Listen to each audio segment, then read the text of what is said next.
so I don't give a fuck what anybody else thinks about it. How's it going, everyone? This is Daniel, always keeping it raw and real, and I just wanted to make a quick analysis and give my thoughts on the upcoming film Mortal Kombat 2021. Of course, it's a reboot, and I've already heard some good things about it. It's right now so far has a 65% rating on Rotten Tomatoes, but everybody knows I don't give a shit about Rotten Tomatoes or critics in general. And I'm hearing a lot of good things about it, and really I just wanted to give my thoughts.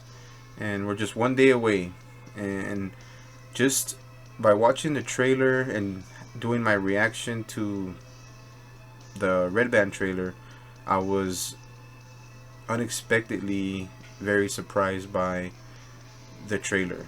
I mean, it was great. They're keeping it somewhat traditional, yet they're going with the modern look of the video games. As I think, as far as Mortal Kombat 9 to Mortal Kombat 11, and as far as the lore, I'm not really that knowledgeable on the lore as far as the later video games, but I'm really just into part 1 and part 2.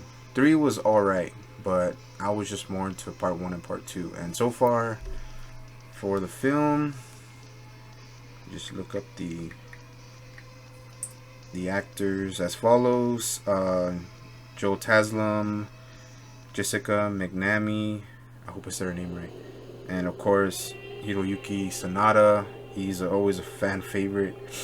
Louise Tan, Sissy Stringer, Ludi Lin, and McCad Brooks.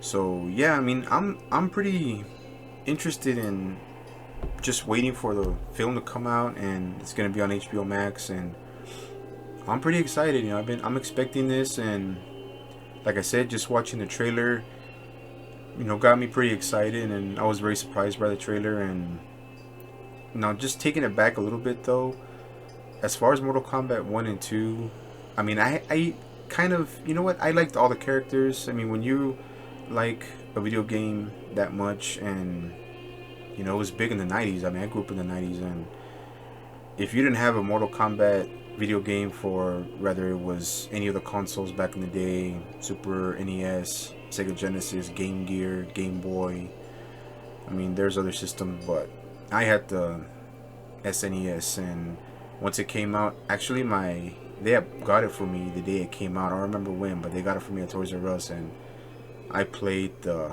dog shit out of that game. And once you're very into it,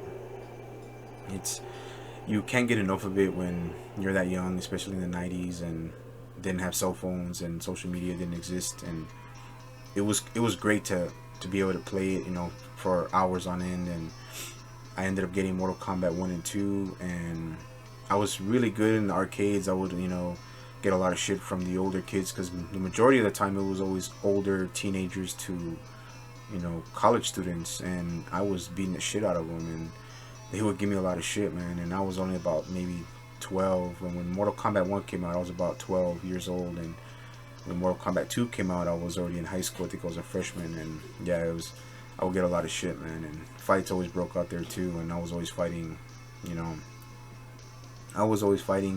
either kids my age, well, not fighting, but I mean, you're at an arcade, you really can't do it, but you know, we're always talking shit back and forth, and you know, me just keeping to myself and beating these older teenagers and college students, and them just giving me ugly looks. And it was funny, man. I mean, yeah, some of them gave me shit, you know, they opened their mouths and stuff, and I would just be quiet, because you know, I'd be beating them anyway. And it was funny, man. It was funny going to Aladdin's Castle at the mall, and when arcades were the thing back then. And yeah, I mean, I always had a connection to, well, there's a lot of characters that I really enjoyed, but there's really just 4 of them that I really got into. And of course, at first I was really into Liu Kang, because he had that aesthetic as, you know, a Bruce Lee looking fighter, and had the high pitch yells, and he reminded a lot of people about Bruce Lee.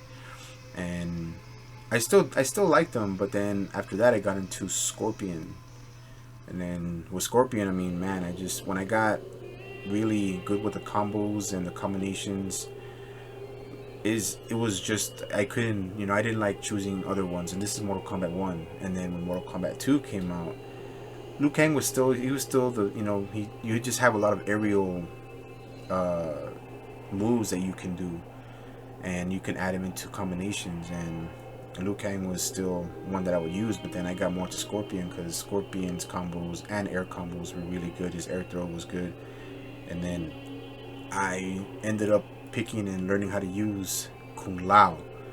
And once I got into Kung Lao and I learned how to really get down on the combos, and I was beating everybody, man, and I just fell in love with Kung Lao and his style, the way he looked, his costume, just having that mysterious look and that mystery to him. And he became one of my big time favorites. And then also Reptile, I got into Reptile a lot too because I liked him from the previous Mortal Kombat 1 when he was a hidden character, and you would fight him in the pit, underneath the pit.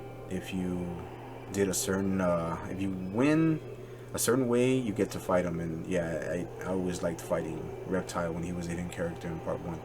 And then after that I just got really into it. And Kung Lao was at the end towards Mortal Kombat 2. Kung Lao was my main character to use. And now as far as the games go, and I forgot the guy's name that's playing Kung Lao, and I'll try to look it up, but I mean, they didn't mention it right here. But the way they're portraying Kung Lao in this film, I mean, they all look good, but Kung Lao to me looks the most traditional aside from Sub-Zero.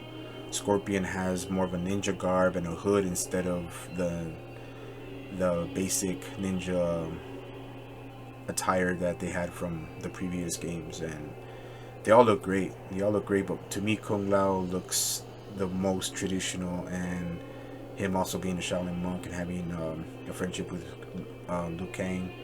And yeah, I mean, I can't wait for it, man. That's just my quick little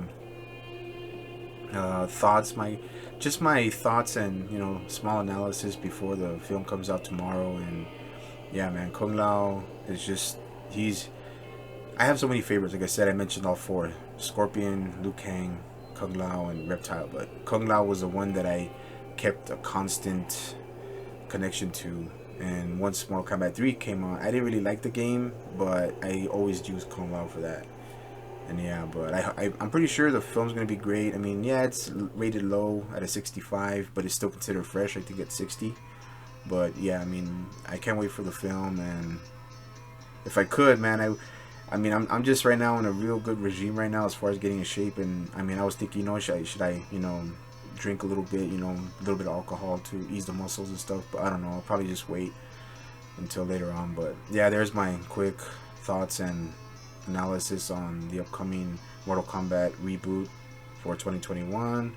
So there you guys have it. This is Daniel, the Sci-Fi Century, always keeping it raw and real. I hope you all have a great day. Thank you for watching the video. Mortal Kombat just comes out tomorrow, so I hope you guys have the rest of a good day, and I'm out.